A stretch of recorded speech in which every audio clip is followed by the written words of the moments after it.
Well, howdy, folks. I finally returned after quite a little hiatus.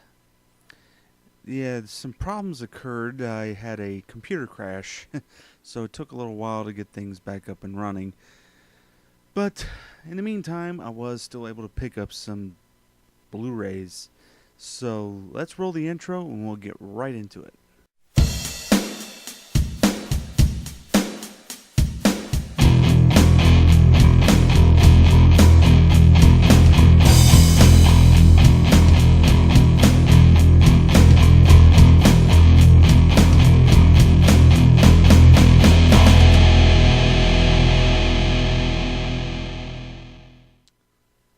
Well, for the past 2-3 weeks, I have collected quite a few stuff, and this was not cheap by any means. I got quite a few Criterions here I want to talk about as well. So I did add to the Criterion collection, as well as just the overall collection.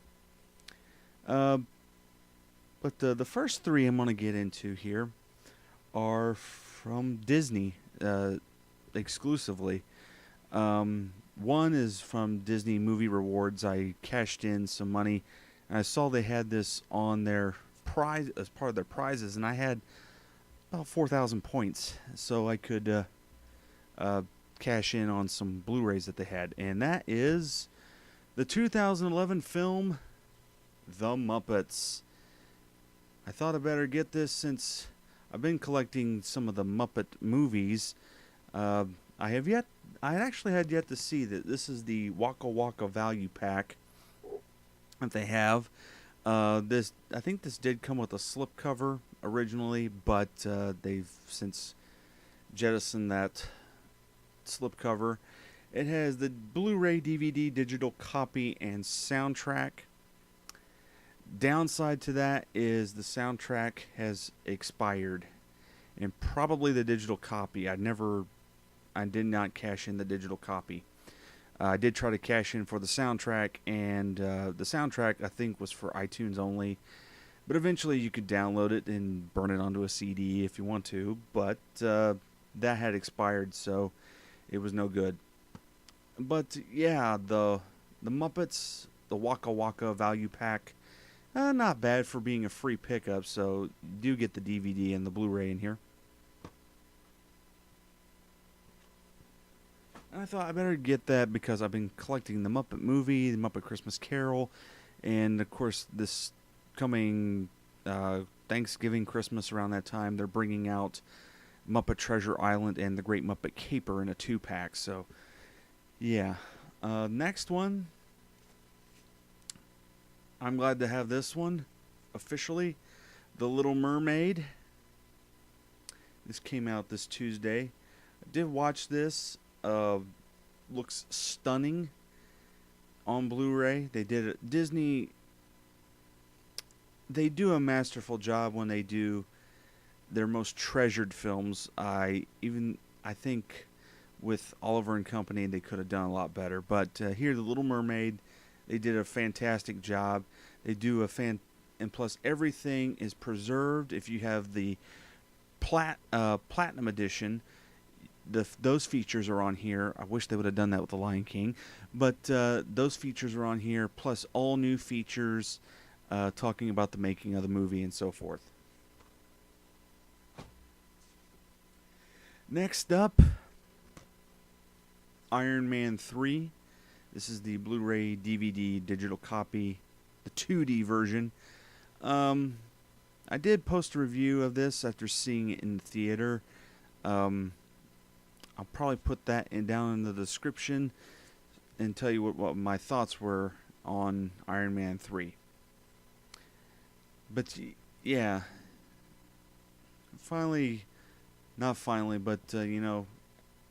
contributing to the Iron Man and the Marvel collection. And that was the first one released by Disney, so. Next up, Bully. This, of course, is the PG-13 cut. I have not been able to find the unrated cut for some reason. But yeah, this is the PG-13 rated version. And quite frankly, this movie made me mad. It's an upsetting movie. Even if you just watch the PG-13 cut, it's very upsetting. Just, ugh. There's people in this movie you want to strangle. And it's not just the bullies themselves. It's the school systems and everything like that. Yeah, I do encourage anybody who has not seen the film, watch this film. Next up, me and my brother took a little trip to a Barnes & Noble yesterday. And I did watch this, and I'm proud to have this in my collection. I saw it, and I thought, I gotta get it. And it's the Digibook to How the West Was Won. Now, the reason being, I saw this because this is the only version that has the Cinerama aspect ratio in it, aka the smile box. It comes with, of course, it's the Digibook. It comes with the traditional letterbox version, like you would see in a normal theater. But on this side, it comes with the smile box. And as you can see in the background, kind of a rough idea what that looks like.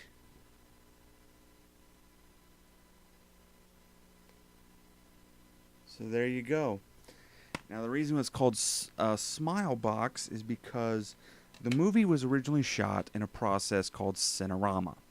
Cinerama was one of the earlier adaptations of widescreen. And with the case, the widescreen we tend to use now is actually it's modeled after it's a combination of VistaVision and CinemaScope. And back then, they were trying new things on film. And what happened with Cinerama was a huge curved screen.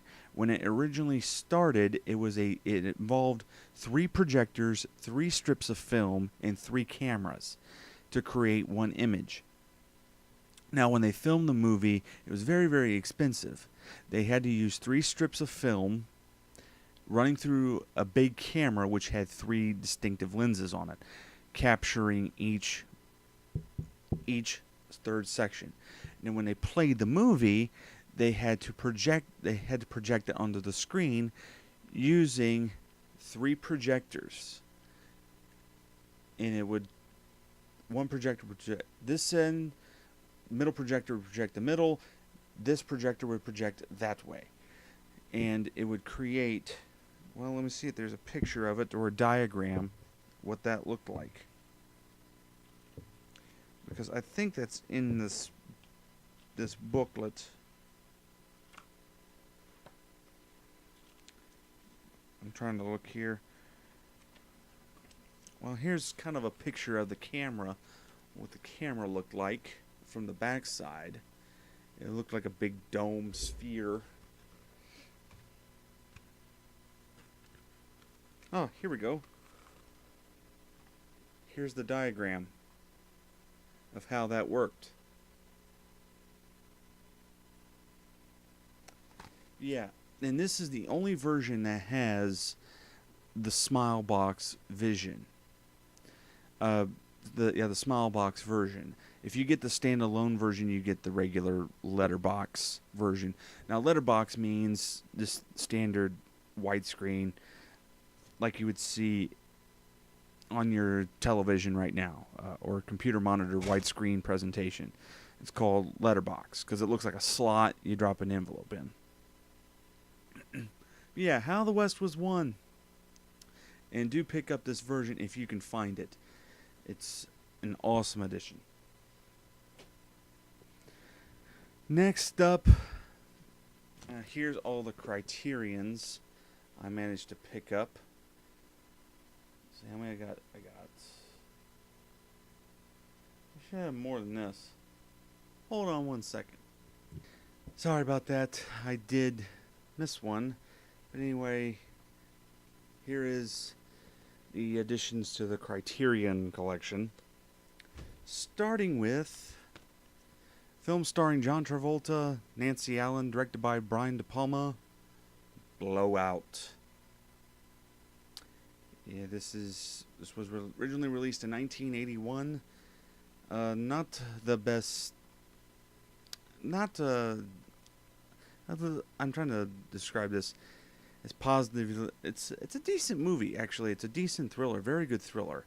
It did not do so well at the box office because of the film's kind of bleak ending. I'm not going to say what that is. You got to pick it up and watch it for yourself. And the spine number is 562. And there's the inside. Of course, the book has the essays and all that. There's the back.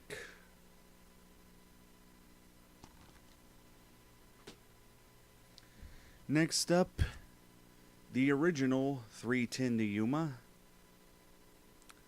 starring Van Heflin and Glenn Ford. There's that. There's the back.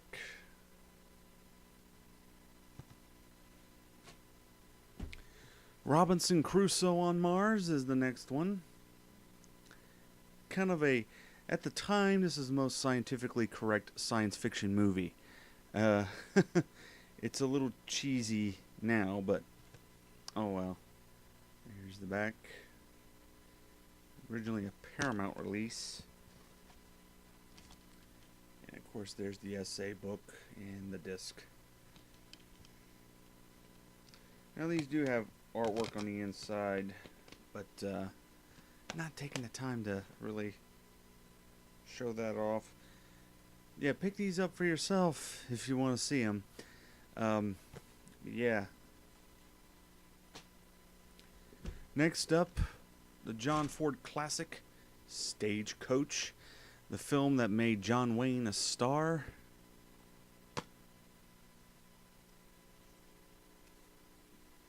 That, and of course the back has John Wayne on his horse.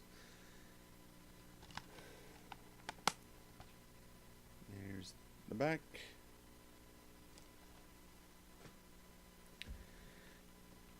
Two-Lane Blacktop, a film starring James Taylor and Dennis Wilson of the Beach Boys, along with Warren Oates. Here's the back. And interesting, the director only made, this is the only movie that this director ever made.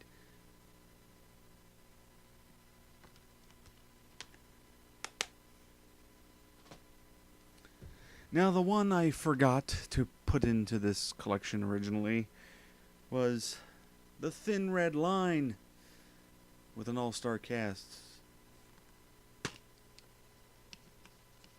And I'll tell you who that stars here in a minute. Here's the inside. It stars Sean Penn, Adrian Brody, Jim Caviezel, Ben Chaplin, George Clooney, John Cusack, Woody Harrelson, Elias Costas, I think that's how you pronounce his name, basically Casey Jones from Teenage Mutant Ninja Turtles, Nick Nolte, John C. Reilly, directed by Terrence Malick. And there's the back. Now these I picked up just this weekend. Solaris. And in case you're wondering, yeah, this is the original movie that the George Clooney movie was based on. I guarantee you this is a much better movie. It's a German film, so everything is subtitled and it's in German. But it's the same story. And finally, Traffic.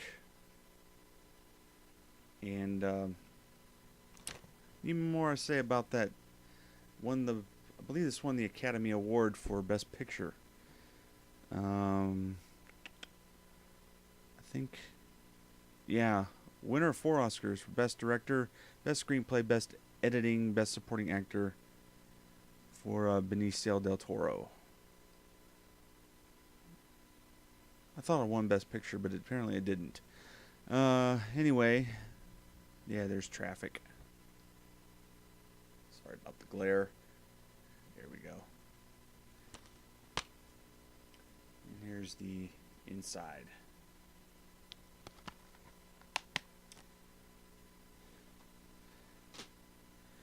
But wait a minute. Just 1 second. We're doing a theme here. This is the Criterions. So, we need to go through the spine numbers. So, let's pick these back up, shall we? Blowout, spine number 562. 310 to Yuma, spine number 657. Robinson Crusoe on Mars, spine number 404. Stagecoach, spine number 516. 2-lane Blacktop, spine number 414. The Thin Red Line, spine number 536.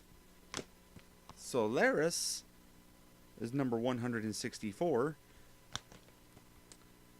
And Traffic, 151. Now you may be wondering, why is some numbers lower than others? Well, it's because Criterion they're not adding the numbers each time they do a specific release. Like Solaris is available on, pick up the wrong movie. Solaris is available on DVD as well. So it was the 164th title that they had acquired. So even though they put it out on Blu-ray, they're not adding to the number. But yeah, there's the haul for this week. May not have anything for the next couple weeks. Got some bills to catch up on and got some maintenance things to take care of. And last week was just everything just kind of broke down. I had a chair that broke. I had to get a new chair. Computer crashed. I had to buy new software and all that. And plus now my card needs brakes. So it's just a matter of crazy things breaking down. So from me to you, see you later.